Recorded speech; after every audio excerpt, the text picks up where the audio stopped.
UX research is quite practical, or can be quite practical. It's not a months and months of studies and data analysis, and it's not scientific research, it's not research and development, it's not academic research, it's user research. It's quite unscientific, which makes it accessible and practical, but it doesn't take away from any of its value. So don't be afraid of the phrase, of the term, research as it relates to understanding who people are. My advice to you is to try a lot of the things that I'm going to mention here, and to stop me if you have a question about something, or write it down so that you don't forget. Because it's important to me that you come away learning something, or being able to do something that you couldn't do before. So when we talk about designing a website, and when we design websites and conduct research and do all that for clients, we're a contracted service provider in that sense.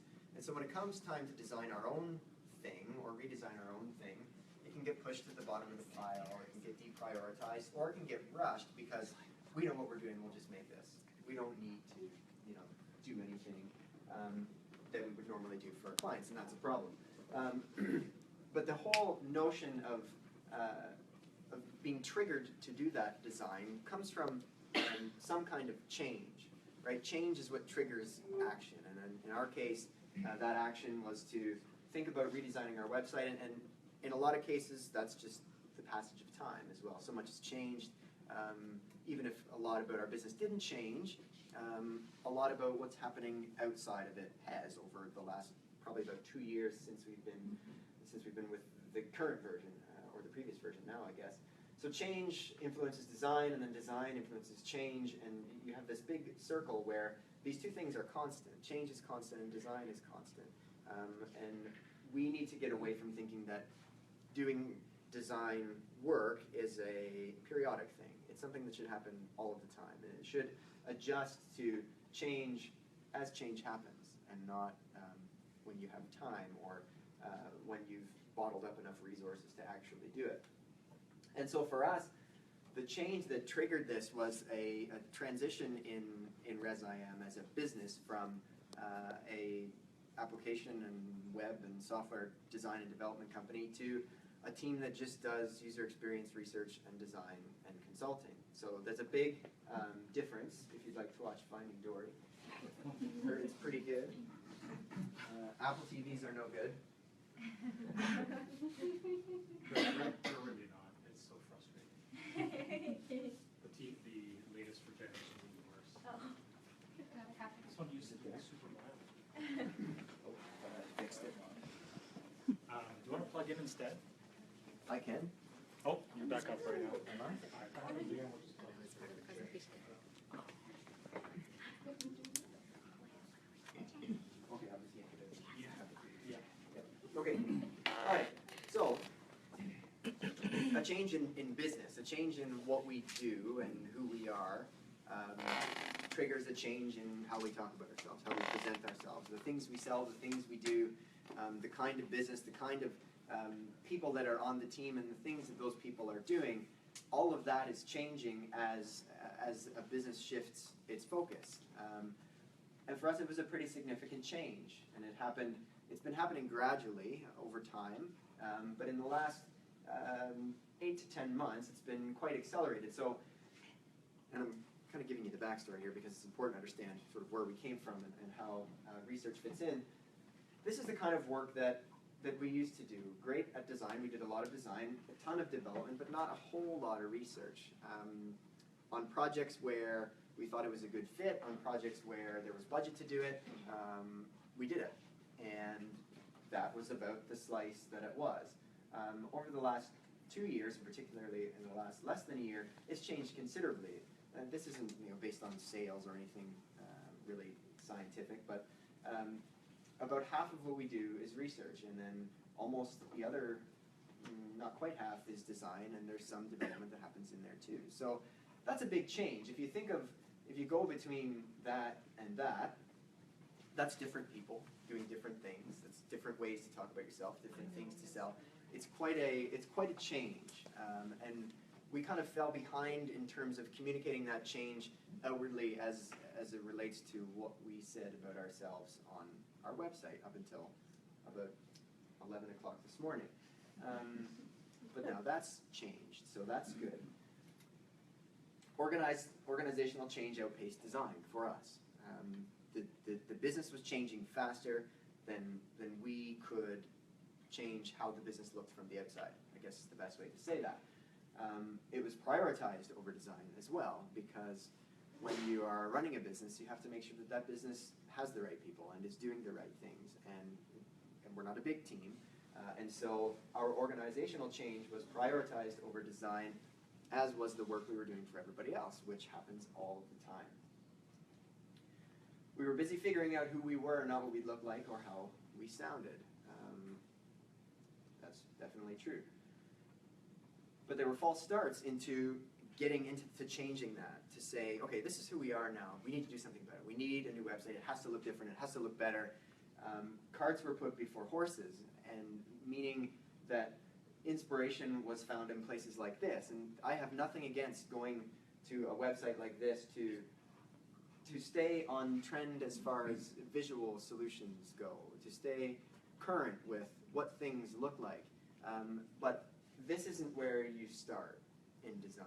You don't start by looking at anybody else's anything. It's dangerous to do that, and I've done that. I'm not a designer, but I have a lot of input into how we design, and I've caught myself, and this is self-awareness on my own part, looking at things like this and saying, oh, that would be great. We can just do that, right? We can just take what one of these sites looks like and apply it to how we think we should talk about ourselves, maybe put our own words in this thing, and there's a website. It'll be modern, it'll be great, but that's not how you should approach it, because you are taking a solution that was designed for somebody else and applying it for yourself, and you are different. Your business is different. It's not the same. And there's a thing that happens, and you've probably noticed it, when too much inspiration comes from places like this, everything starts to look like that. And there may be nothing wrong with that. I don't know. There's definitely something wrong with using a hamburger nav when you've got all that space to not use it, to properly put words that lead to things.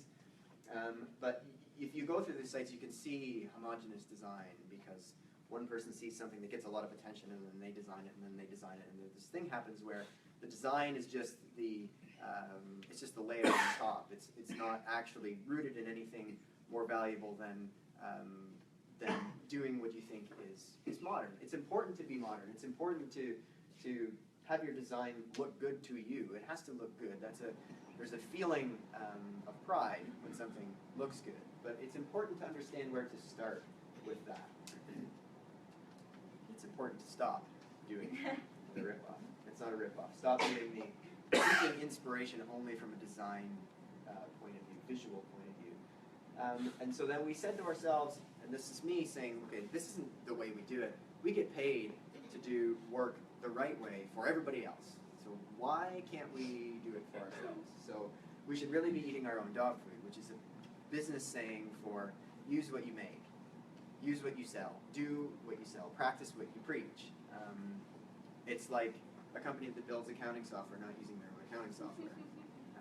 I don't know if that happens, but I'm sure it does. I'm sure there are a number of cases where software is designed and it's not used by the people who built it.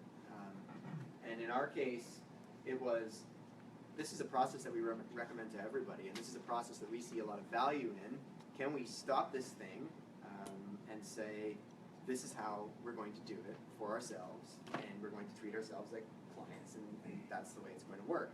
It's hard to treat yourself that way all the time, because the work coming in from everybody else is paying the bills, and the business needs to pay bills. So that's okay. And so it can be difficult to prioritize that way, but we decided that it was necessary, and we always start with research. So for us, moving through a process like this meant that we were going to start with research, like we do every other time, every other project. So we looked at our analytics. This is basic stuff, right? Of course we're going to look at our analytics. That's part of research. We use it to identify patterns and trends, but it's not very valuable without any qualification. It'll tell you that something is happening, but it doesn't tell you why. So when you're looking at analytics, which is an easy first step in terms of understanding how your website or application is used, do it with a grain of salt and say, okay, there's a pattern here, something is going on, there's a lot of traffic here, or it spiked here, or these goals are being met or not met. But remember that you don't necessarily know why, or maybe not to the extent that you should. So of course we looked at that for trends and patterns. So we're on a journey, and every time one of these little red circles appears, it means there's a side trip. It means that we could have done more. It means that there are other things we could have done as it relates to user research in this particular step, but that we decided that what we were doing was enough. Because there are so many different things you can do in user research and UX research, it becomes easy to want to do them all. It becomes easy to want to solve problems with research where problems don't exist, or where those problems can't be solved with the kind of research that you think you want to do. We could have installed other analytics software tracking packages to do a deeper dive. We could have spent more time looking through analytics. But you have to balance that and say, is there a return on this investment? Because time and effort is an investment. And are we learning more such that it's a valuable exercise? And if you can say to yourself, well, you know what, I don't really think we're going to learn any more. I don't think that what we've uncovered so far has left me with any other questions, then it's okay to move on. And of course that starts with research objectives. You need to know what you're trying to figure out. Interviews. So this is where the qualification comes in, where we decided to talk to our clients. It's a crazy idea, just crazy. Where we did phone and in-person interviews with current clients, former clients, and clients who chose to work with somebody else. So not just the ones who love us, not just the ones who don't love us, and not just the ones who work with us, but the ones who were part of teams that said, no, we're going to work with somebody else. So we had a scripted list of questions that we were asking, and we asked everybody the same questions. And those questions, when you're in conversation, turn into just that. They turn into conversation, which can be the hard part of these sort of interviews and this sort of research, is that you get a lot thrown at you. It might go off script. You have to have a way to track all of the different data and information and opinion that you're hearing. So it's usually recorded, and notes are certainly taken.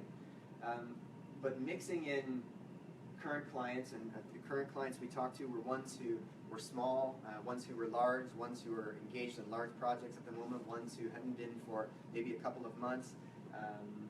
Former clients are ones who had moved on and are working with somebody else, and obviously the ones who decided to work with somebody else were just that. But their opinions matter, because at one point in time, they were doing what we want everybody to do with our website, which is to consider working with us, to consider learning more about us, to make that first inquiry. And at one point in time, they all did that. Some worked out, and some did not. There's more that we could have done there too. So another side trip. When we ask these questions, we're really looking for top tasks. And remember that word. Remember to investigate that a little bit more if you're interested in this stuff. So we have a website, and it's our belief and the belief of many other people that people are hiring our website to perform a task. So you go to the website and you say, man, I need to find these guys, their phone number. That's the job. The website needs to do that job. If it doesn't do that job, it's failing, and they might be frustrated or find another way to contact you or not bother at all. Or one of the jobs might be, I need to, in the case of a lot of the post-secondary work we do, I need to find information about a program. That's a job. If that job can't be done by the website that we've designed, then the website's not really serving its purpose. So a lot of what we're trying to get at in these interviews is, what are the jobs that these people are or were hiring our website to do? We could have extended this a little further by doing a really simple survey to ask that question too, to get a broader scope of more people. We would say, here's a list of 20 tasks that we think you should be doing. Prioritize them, or tell us which ones are most important. So we could have done that too. But as we go through the interviews, we start to recognize patterns, and we start to hear things over and over again, and we start to make connections between what one person said and what another 2 or 3 people said. And so we say, well, I don't think we need to do this top task thing, because we're learning that there's only a few jobs that our site needs to do really, really well. And they're kind of similar across all of our audience, so let's not waste our time and effort on anything that gets us the same answer. Excuse me. And so the next thing we did, which isn't really user research, but it certainly has something to do with the user experience, is to take what we started to learn from our interviews and see if anybody else was doing a good job of it. This is where the inspiration piece can start to come in. This is where it starts to matter to look at what other people might be doing. Because there are a ton of awesome designers out there. There are a ton of people solving problems that might be similar to yours, but you don't know what those problems are until you've done that. Or maybe you're guessing at what those problems are, but now you know. So you can look at others in your industry, whatever that industry may be, and say, well, we know that our users need to do this. We think that this website does a good job of it. Let's have a look. Let's give it a review, either a professional review, or maybe we could do some usability testing. So we looked at a list of comparative or competitive websites, a big list. There's probably 30 or 40 websites on there. We looked at how they talk about their services, how their nav is structured, how they talk about their work and how they do it, the team, and any value-added content that they have. So that's typically blogs or any other publications that they have. Anything else that they're doing that doesn't really fall in with what we would normally expect to find on a website in our industry. Of course, we could have expanded that. One thing that we'll do, if we're in a scenario where benchmarks have been identified at the beginning of a project and our client or stakeholder says, website ABC is amazing. We need to be like website ABC. And so we say, okay, we're going to remember website ABC, and then we're going to do this, and then we're going to test website ABC to see if it actually does that. And sometimes it doesn't. Sometimes when we get down into those jobs or those tasks, and we test a website that was supposed to be a benchmark, it doesn't work. There's something that makes it hard to use, or there's a hurdle, or there's something there that you can't see from just looking at it. Or you yourself, as somebody who builds websites or is involved in the creation of them, would never see, because you're not the general population at all. It's nice to think that you are in some cases, but you can't think that way. You can't say, oh, if I were the user, or if I were in the user's shoes, or if it were me, I would. Those things are all going to end up being lies, probably, or not lies, but there'll be things that you think somebody is doing. Until you understand what a website is supposed to do, watch somebody try to do that with it, then you're in a position to say, it should do this or it should do that. Is it possible to jump in and just mention too, this is so smart. I just don't want anyone to miss how important these steps are, but especially that comparative analysis, because somebody else has already put in all the time and effort to make those sites and those experiences. Yep. So you might as well benefit from what they've invested into making them to learn what's working well and what's not, so you don't make the same mistakes. Yep. I just really want to highlight how valuable that stuff is. Yeah, you make a good point, because I think that's something that isn't often done. The comparative analysis is done completely from a visual perspective sometimes, or this thing looks great, or that looks great, or I want it to work like this, or feel like this. But when you start to really dig into it, then you notice if it's doing the job it's supposed to do, because you've uncovered what it's supposed to do, or what it's supposed to do for you. So we could have, there are opportunities to go further with that, to do usability testing on all of these different websites. We decided not to do that, to keep our timeline moving forward, and that we didn't really see any of the added value in doing external usability tests with websites that typically only have 5 to 8 top-level navigation items, and then maybe none underneath that. It's just straight down. So we don't have a ton of weird functionality in what we're planning on doing either. So that's our research, and our research helps us better understand our people, and our people are primarily, in this case, potential customers. That's what the website is there for. It doesn't really have a purpose for an existing client, at least not yet. That's something that we've thought about, but it needs to be really good, and we need to understand our people better when they're in this position to make a decision, and when they're learning more about us, and what sorts of things they want.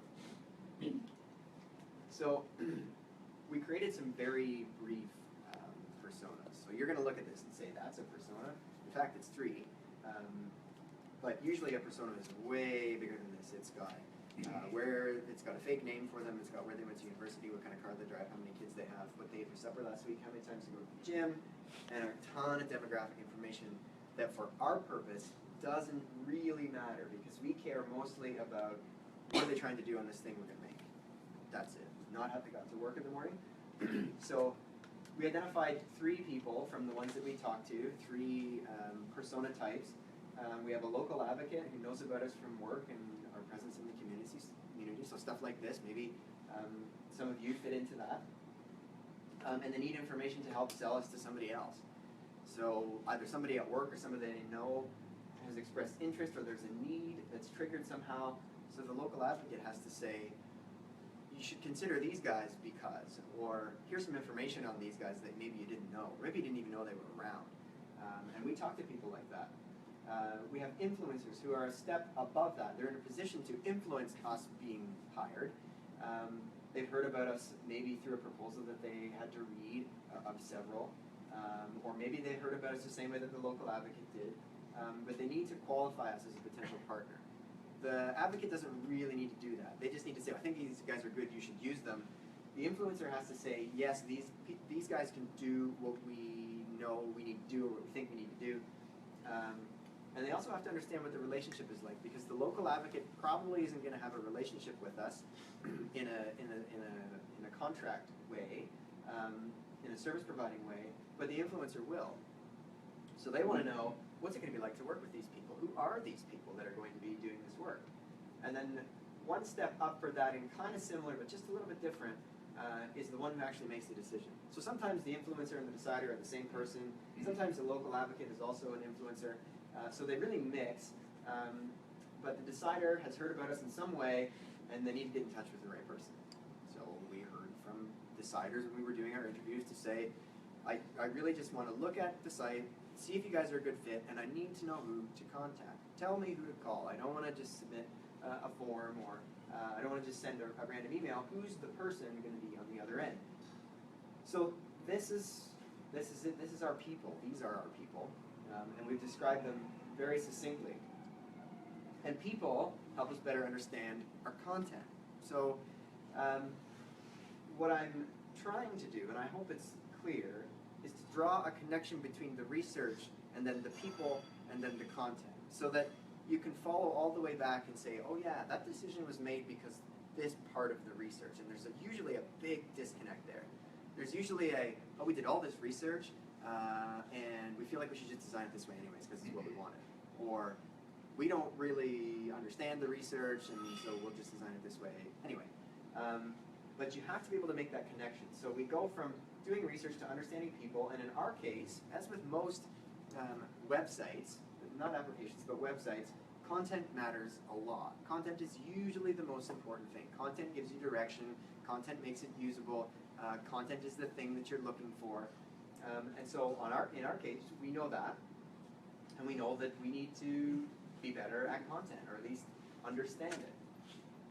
So, this slide has the potential to be boring. I will try to not make it boring. So here's some of those tasks that we uncovered. I'll use the pointer, that's how.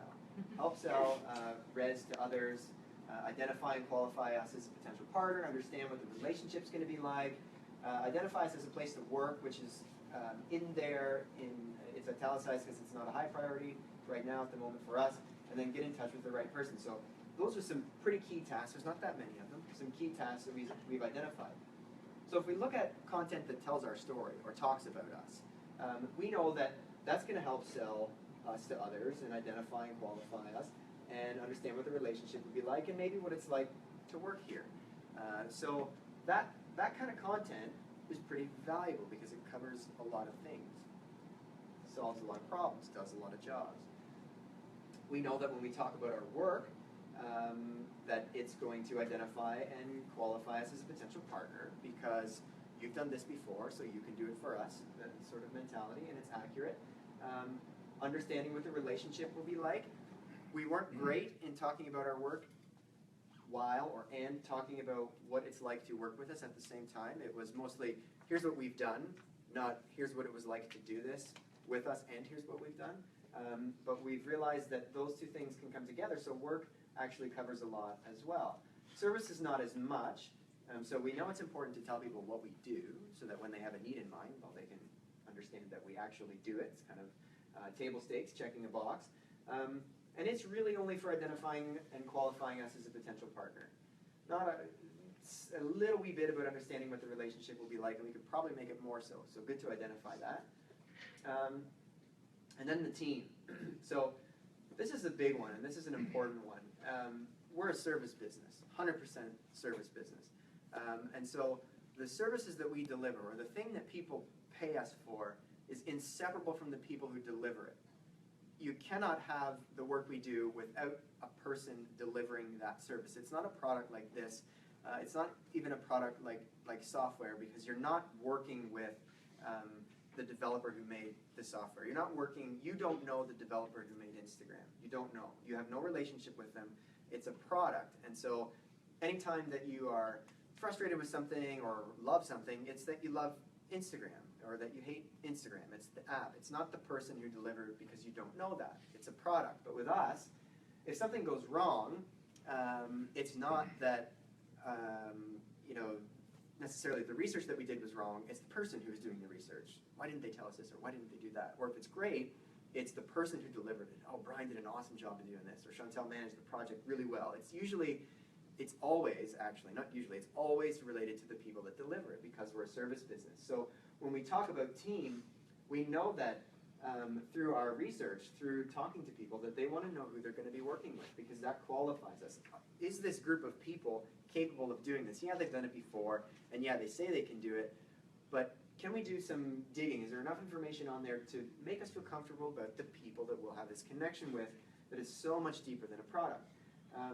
Understand what the relationship will be like. Well, that's an obvious one, right? If you want to know when you're hiring somebody who you're going to work with for a couple of months that you're going to get along with them, that they don't seem like they're going to be a jerk or difficult to deal with.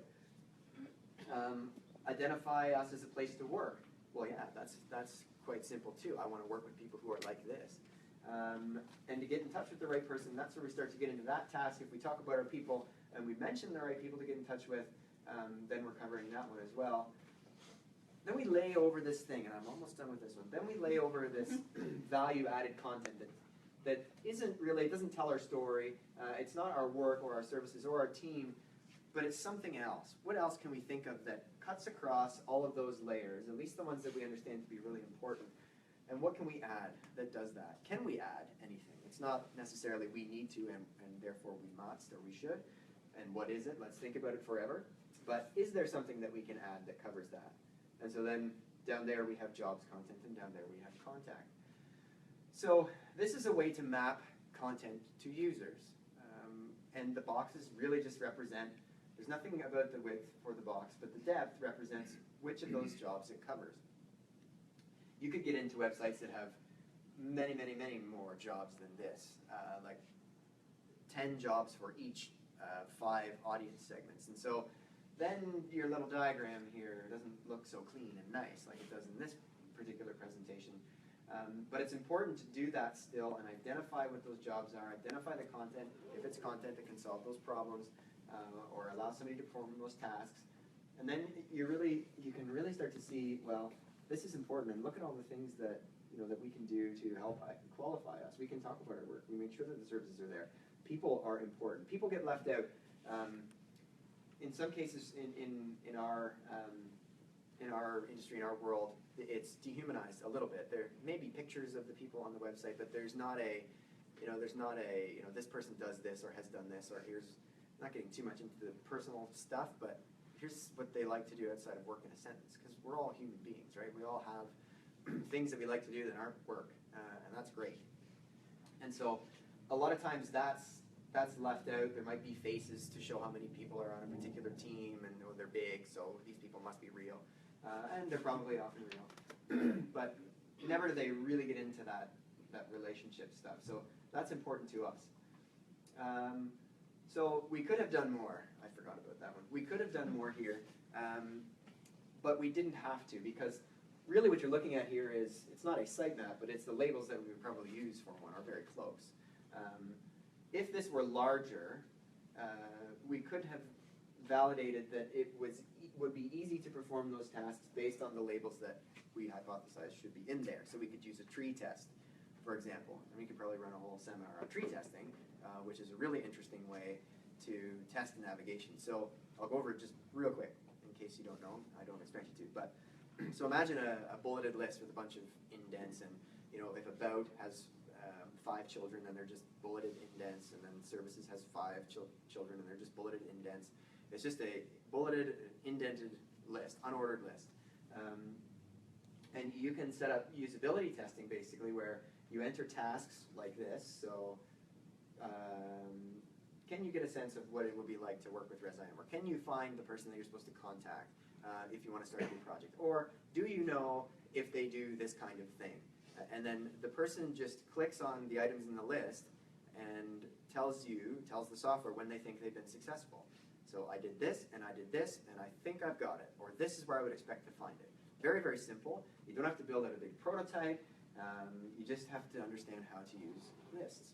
Quite simple. And software called TreeJack, which is also not that complicated. Looking at the results and understanding what they mean on a big site can be a little more difficult, but we didn't need to do that because we don't suspect, and again, it's a suspicion or a guess or a hypothesis, that a site with only that many pages is going to be difficult to navigate. That's our professional opinion, and so we don't see the need to do this kind of work, and so we stop right there and say, nope, let's just move forward. Because any time we spend doing more research that's not getting us the results that we know we want or know we need to hear, then it's not worth it. It's an investment that's not generating a return. So is it time for interfaces yet? No. Write them first. Write interfaces before you design them. Even if you're not a writer. You don't have to be a writer. You don't need to be a copywriter. You don't need to be a wordsmith. You don't need to be excellent with writing to write an interface. And one of my favorite things to do, sounds a bit strange, is to write an interface using software like Sketch, or you could use Photoshop too. I like Sketch because I find it to be faster and easier, especially for this purpose. So whoa, forgot about that, no, I'm not going to build that again. So you have to, I'm going to have to, I guess, but you need to understand these sort of things. And once you do, you can start thinking about how would I explain that to somebody, or what kind of content would I use to explain that. And that's when you can start to write an interface. So if you really want to structure it, you can take an approach where imagine that you are designing a page, but you're just using words. And so you know that each section has to have a goal. So the first part of the page is to introduce. And we know that if we introduce properly, we can solve these particular problems that we know exist, or these jobs that we know exist. What kind of content should be there? What kind of content shouldn't be there? And what might it say? On to the next section. Now we need to convince that we are a good choice. So what sort of things would convince somebody that we're a good choice for them to work with?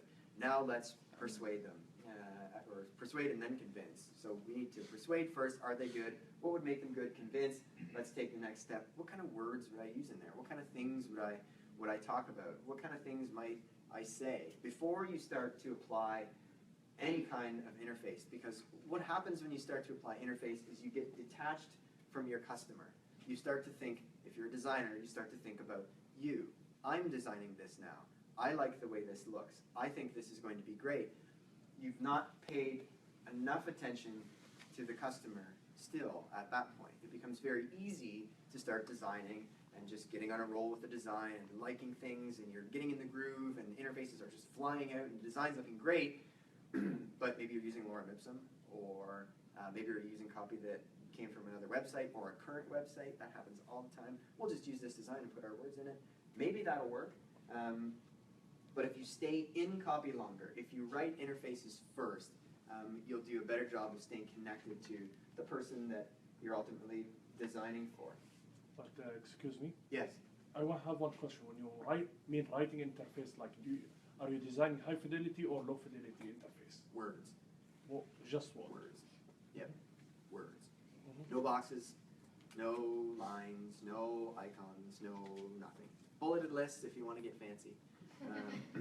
But that's the extent of what I would do there. It's tempting to start to draw things, and as you write or as you assemble what you think should be there, maybe some ideas come to mind about what that should be. Start them somewhere else. Sketch them. Draw them on a piece of paper. Maybe start a separate file. Just focus on the words for as long as you can, because the words are important, and oftentimes they aren't considered, and they make a huge difference to design. Huge difference, because when somebody goes to our website, our case is maybe a little bit different because we've heard from talking to people that they do gauge our ability to do our job based on what our website looks like, because that's what we're in the job of doing. But they're there mostly for content, to read things, to look at things, to understand the work that we do and how we've done it. So how did this research influence our work in both copy and interfaces? So I've got a few little snippets of what the site looks like. It's live now, so there's no, I'm not hiding anything. So we have people on our homepage, and these are our real people. And we want to be very upfront with, this is the team. This is who you're going to be working with. Because we're small, there's a pretty good chance that the clients that we work with are going to come into contact in at least some way with everybody. That's not everybody, but everybody on our team. Even Marilia, who is in operations, who will probably be sending an invoice. So strange that you need to consider that, but that's who it is. And we've heard from our clients that before they meet us, because we often do remote work, and so they don't know what we look like, they like to know what we look like. I mean, we're people, and that's what we do, and I don't think there's anything wrong with it.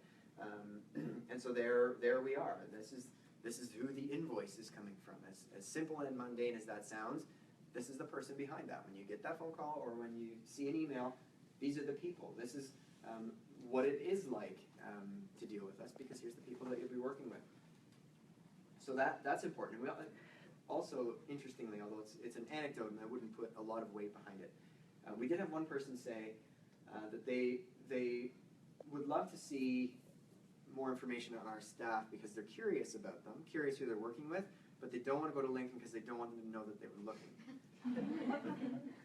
I guess some settings could be adjusted there, but that's verbatim. That's like an answer to a question that we asked, or part of a conversation that we asked, is that I'd love to know more about your team, but I don't want to look like I'm stalking them or trying to look them up online. So interesting things that you learn. You don't have to make like a ton of decisions based on something anecdotal like that, but if you're thinking about, in our case, including more information about our staff, well, it's a nice thing to know that maybe there's more people who think like that.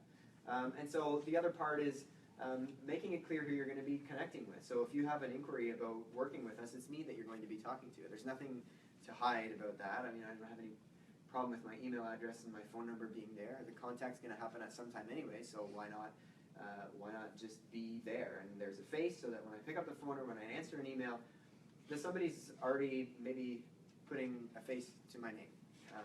And they'll start to understand more about who they're working with just from some little visual cues like that. This one is kind of goes back to a specific bit of feedback. If you remember, the advocate, their job was to help sell us to somebody else who wasn't them, maybe somewhere they work. And instead of them saying, here, go look at their website, you'll find everything you need there, we thought, why don't we create a presentation that they could give or share? Because we have heard from people who said, it was my job to assemble a presentation about potential people that we should work with. So if that job is done for them already, great.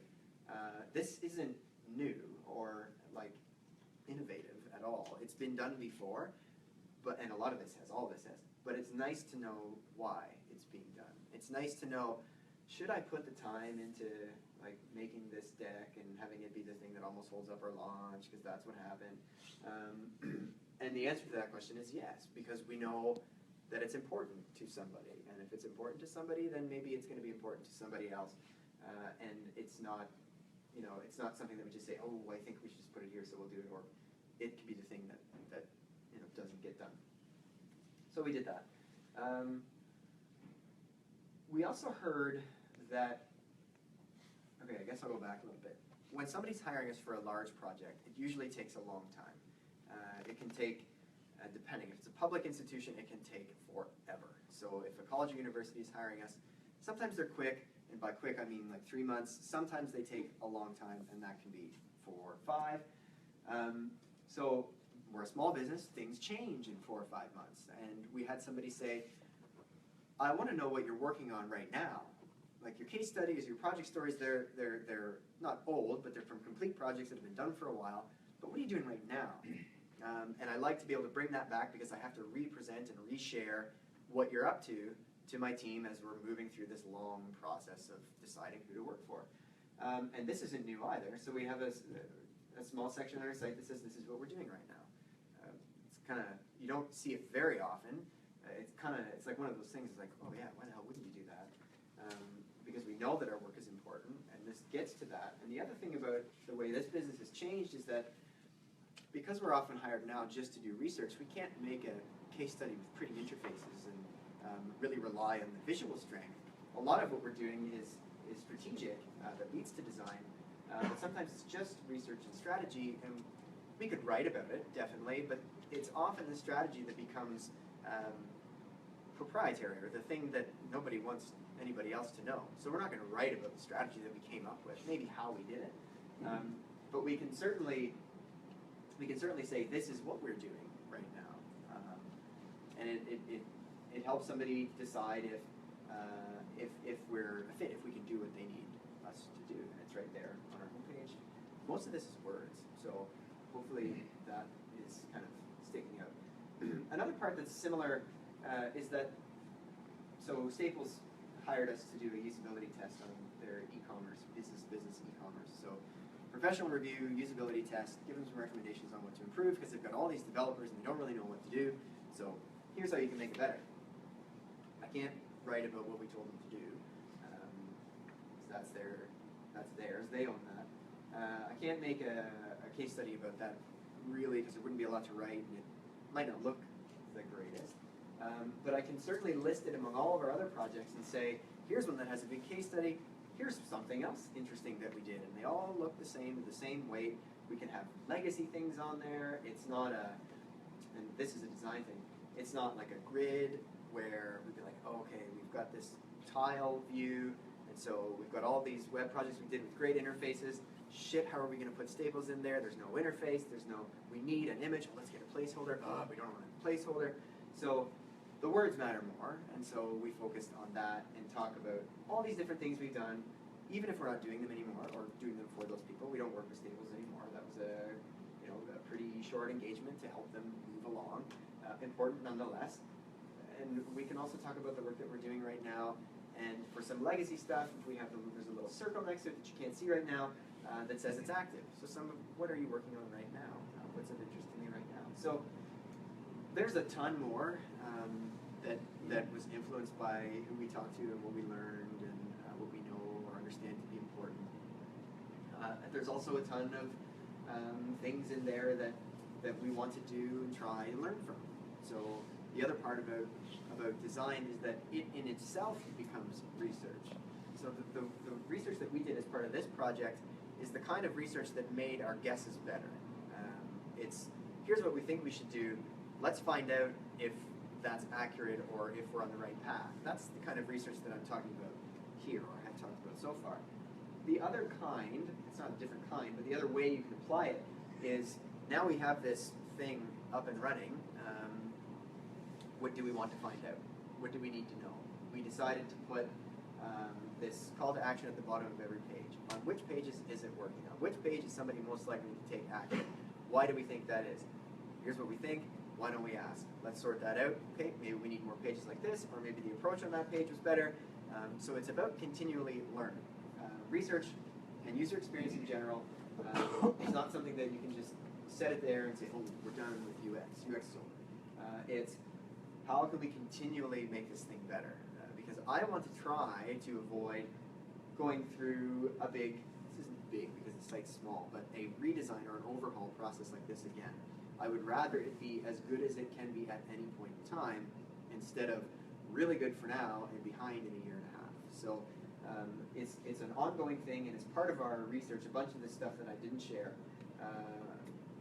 our research allowed us to inform the information architecture, the creative direction, but also what our strategy is for UX long term. So these are the things that we're going to do. This is when we're going to do them. This is why we think they matter. So we have that, and it's great to have that.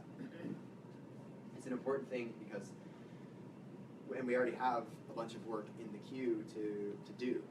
We've got interfaces that are ready to go. We're just waiting on resources to do it, which seems to be a problem. So thank you for listening.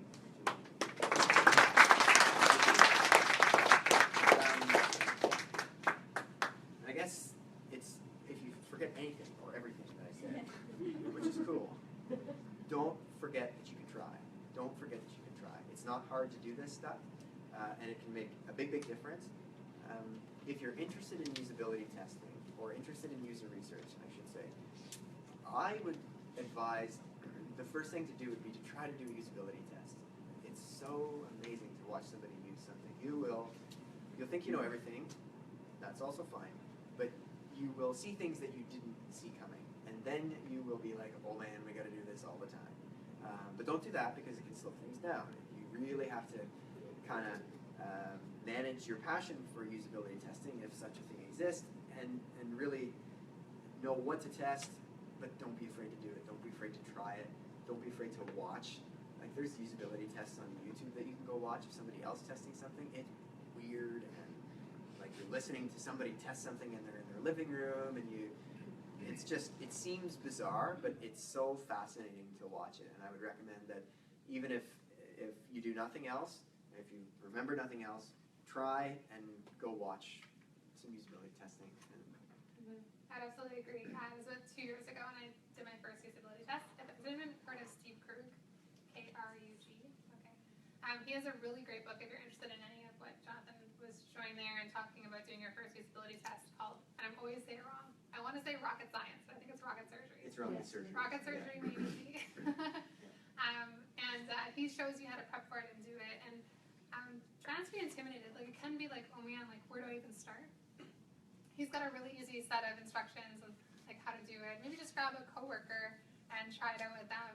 You would be shocked, like if you can get somebody who hasn't been part of your project, even though they might know the client, they might know a bit about what you're trying to do, even they can give you some insight on what you're doing just because they're coming at it from fresh eyes. So Steve Krug, Rocket Surgery Made Easy is an amazing book. And I think he has a video on YouTube of usability tests showing his like method, which is really straightforward. And like you were saying, it doesn't have to be scientific. Like don't feel like I'm not a researcher, I'm not a scientist, or I'm just a designer.